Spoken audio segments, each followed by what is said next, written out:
before this, when they do a helmet, there's might be several, 3 or 4 pieces, and painted. There's over 30 pieces.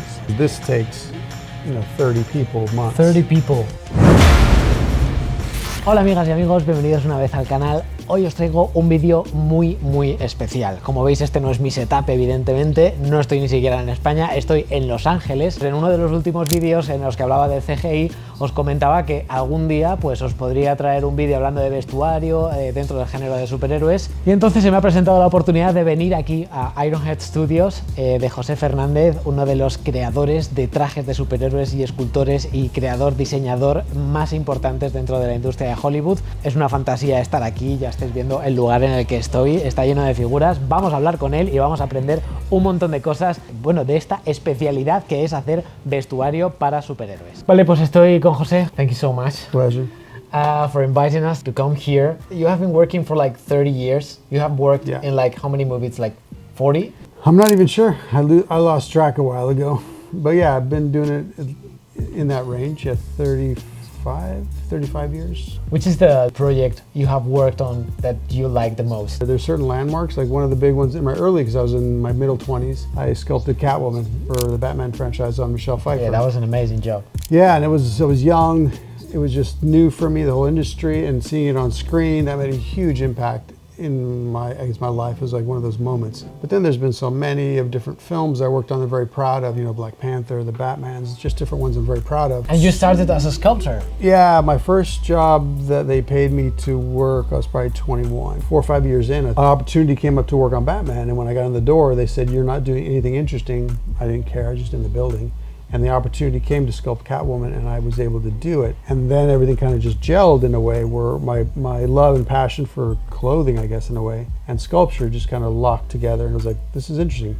And it was before superhero movies really were the thing. It was just one a year, or every 2 years they would do one. And then another film, next Batman, came up. And after that, then I got called to do, I think it was, I don't know if it was Fantastic Four or X-Men or Daredevil. It was just they started calling every year, and then it would be 2 films a year, and now it's nonstop. And now it's one every month, right? And there's a lot of companies doing it, but back then there was very few people doing it. Can you tell us what are you working on? Oh, well, we just finished a new hero called the Blue Beetle. Blue Beetle? Again, that's with Maez. We just finished that. They're filming it now. We did the Top Gun, so that was done a while ago. They finally released it. And of course, Thor's coming out. We did Love and Thunder, some of that. Madam Web. Is that finished already? No. You're working on that early, now, right? Early, yeah. But yeah, we work on several projects at a time. Can you show us the entrance of the studio?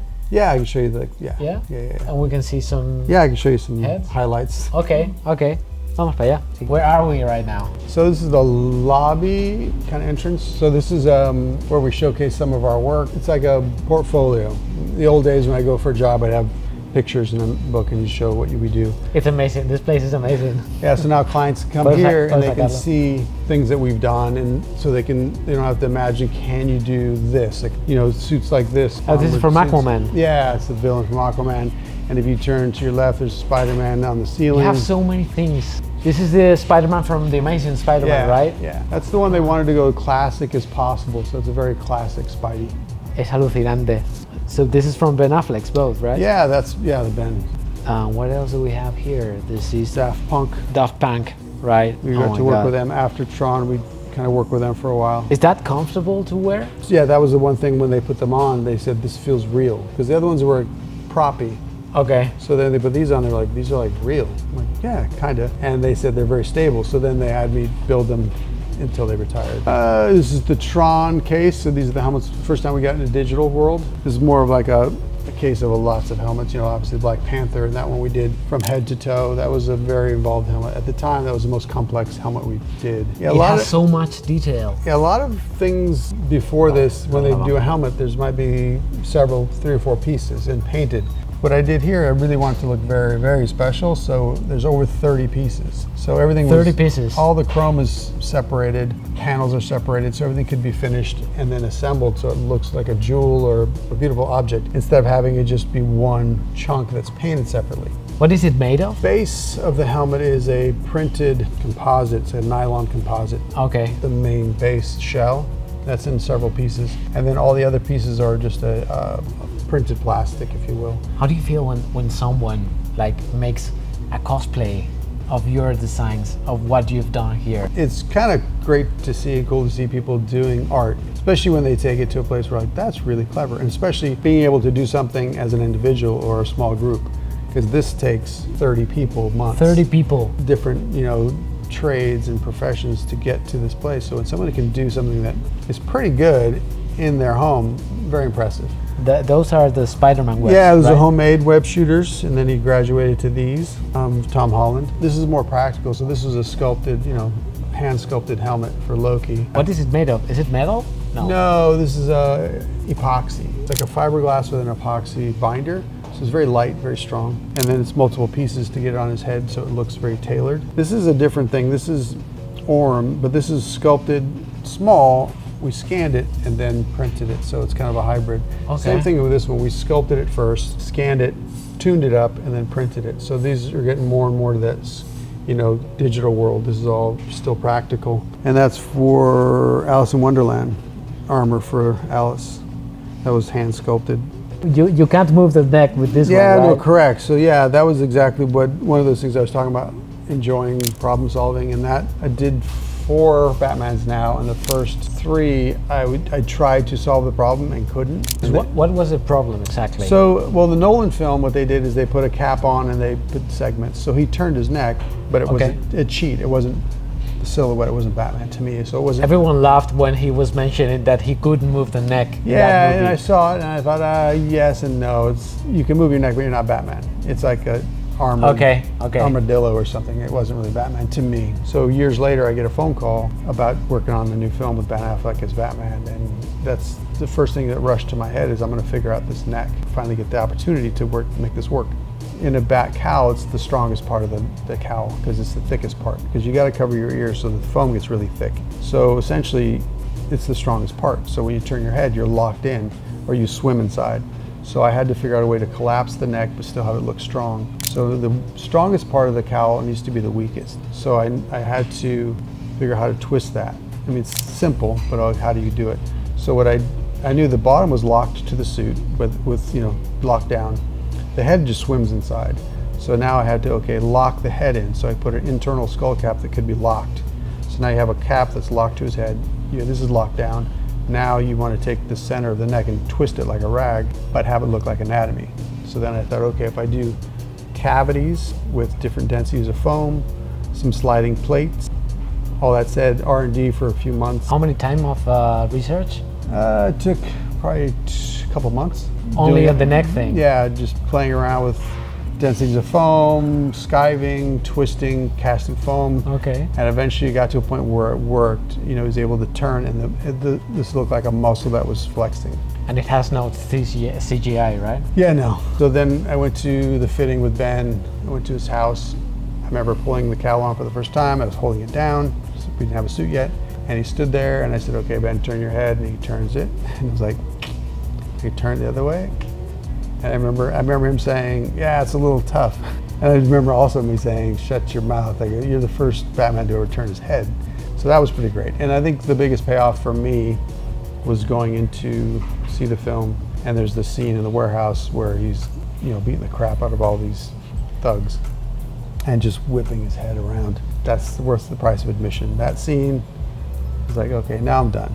You've been in all the phases of the superhero genre, and the costumes have changed a lot. Yeah. They used to have another style. Now they look like more functional, maybe. I don't know. But the ones in the first Batman movies, they were more aesthetic, right? Yeah. There's been a lot of change. Everybody contributes something. In the beginning, they were foam latex suit. I guess the Batman was the first time it was done in England, the first time that look, and it was really interesting. When I got to work on the third Batman film, I brought in friends of mine who did auto body shop, like car finishing, beautiful car work. So what I did is I sculpted the shapes. It was for Val Kilmer, I believe, yeah. And then he polished them like a car. They were like highly polished, beautiful. And when they mold and cast, they had this new finish. And that kind of had a standard for a while. And then after that, every couple of years, somebody brings in a new thing. Like I think Iron Man was the next big one. Iron Man was, I didn't work on it, but it was like this whole other world. Like, what the hell is this? Some people do have one trick, and I know it. Some people are very good at one thing. I'm able to travel through pretty much all of it. I can do, you know, soft spandex stuff, leather stuff, armored stuff, space stuff. To me, it's all just creating something. I mean, the fabrics of the superhero, they look like, I can feel the textures.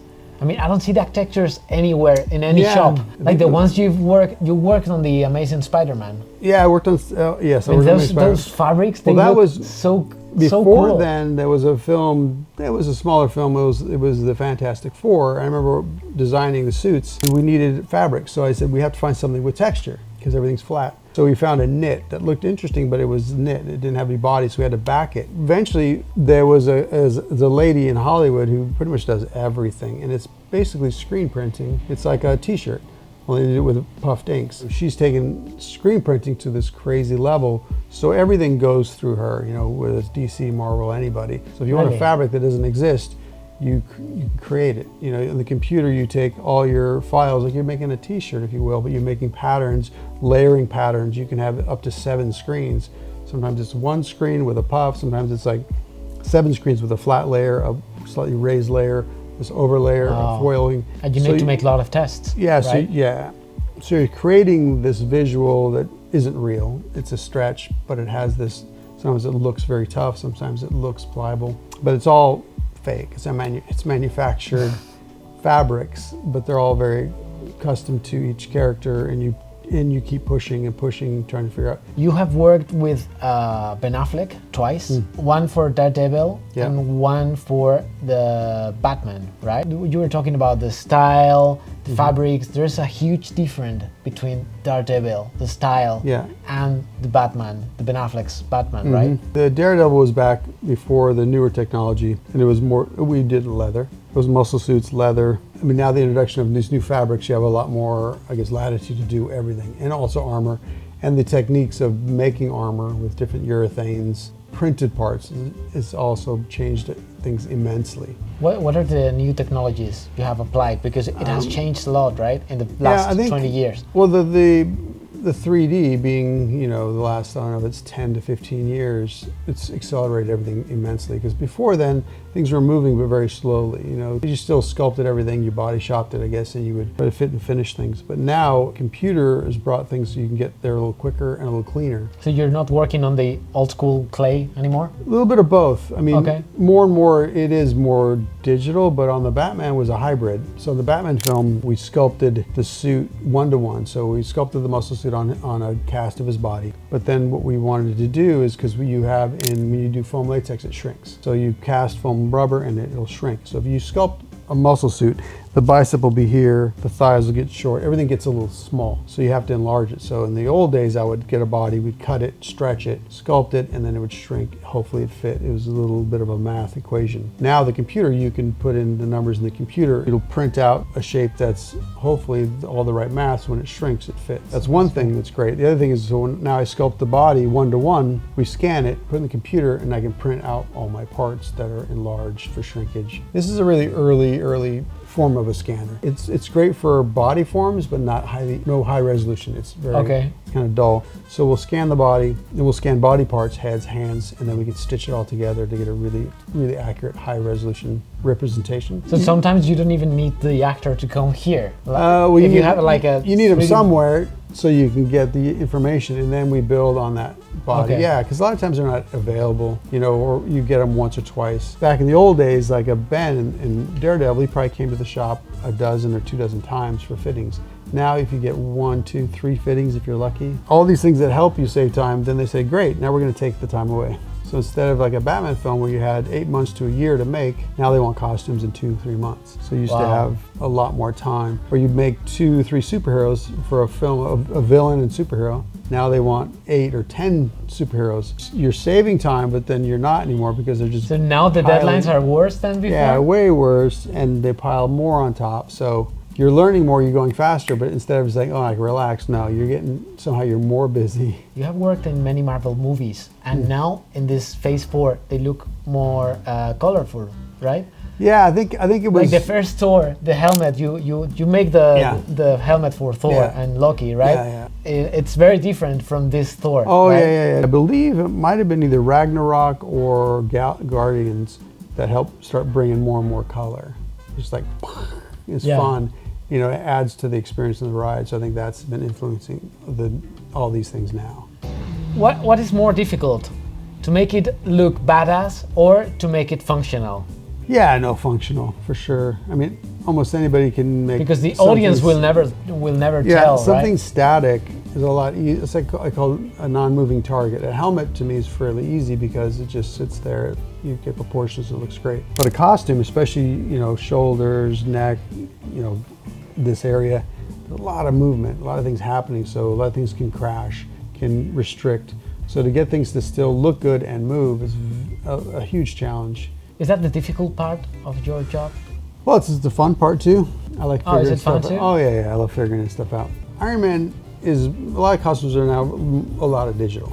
So an Iron Man suit, most of it is digital because it doesn't actually function. You know, things will crash and not move properly. But they look amazing because the digitals also come up. In the beginning, digital was cheesy and you could tell. Now you can't really tell. Even the Spideys are all, you know, a lot of digital. It depends on the movie, Oh, yeah. to be honest. There you go. And it's like, well, it's like anything, right? So whoever's doing the computer work, if they're talented, it could be seamless. So what about the CGI costume trend? How does that change your work? Just like when digital started in my world, which is, I think Tron was the first time I got to touch something that was digital. We, you know, sculpted the helmets in the computer and then printed them and made them, but they're practical. But it's an instrument or a tool. So if you have somebody very talented telling you what to do, you can get amazing outcomes. So same thing, digitally, if it's done well, you don't even know it's digital. But what's the point? Because if I What's can the make it point? practical, well, I mean, like for example, well, I prefer the old Spider-Man trilogies because the suits they look more real. yes. And now I see the movie and I see what they're filming, and they always like making the CGI suit over an exact CGI suit. Well, again, it's somebody's gone too far.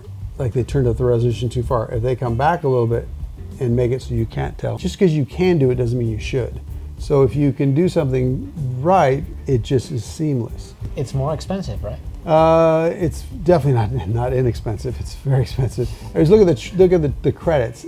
If I even get credit, which is rare, I might get my name, maybe a couple of crew members, not much. I build the costumes and we get... So sometimes you don't get credit for what you do? Oh yeah. But if you look at the credits, digital, there's like a block of hundreds and hundreds of names, digital department. But people who build the suits, you get a name maybe, or two or three.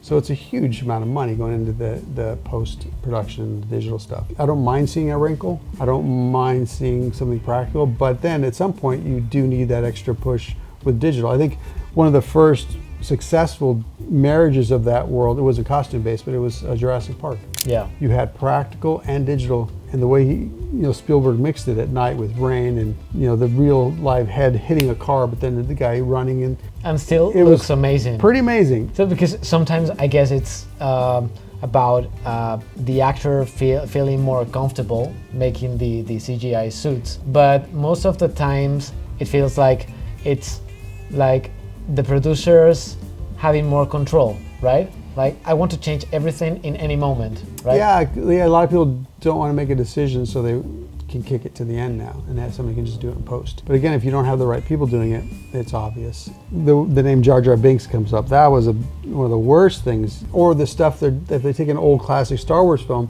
and they put in these goofy, walking, lumbering characters, it just pulls me out of the experience. Yeah. It's like, don't do that. If you're pulled out, you've done something wrong. If I'm in the theater, I'm watching something, I'm experiencing it, and all of a sudden now I'm in the theater because you pulled me out. But I can't. It's like you're in a dream. Like, yeah. I don't like it. I can't blame George Lucas because he was the first one. Yeah. Like if you came after George Lucas, you should have learned from his mistakes, right? Because he was the first one to do that, right? Vale, pues os he pedido en Instagram que me hicierais preguntas para que yo le pudiera preguntar a José. What was the weight of Ben Affleck's Batman suit? I don't remember his actual bat suit, but I remember the mech suit, which was the heaviest. That was between 70 and 80 pounds. If you could design any superhero costume, which one would be? I think now I just look at his new challenges. You've done pretty much everything. Yeah, I think if it just, whatever the new challenge is, I just throw myself in and try to figure out another angle or another problem to solve or, movement.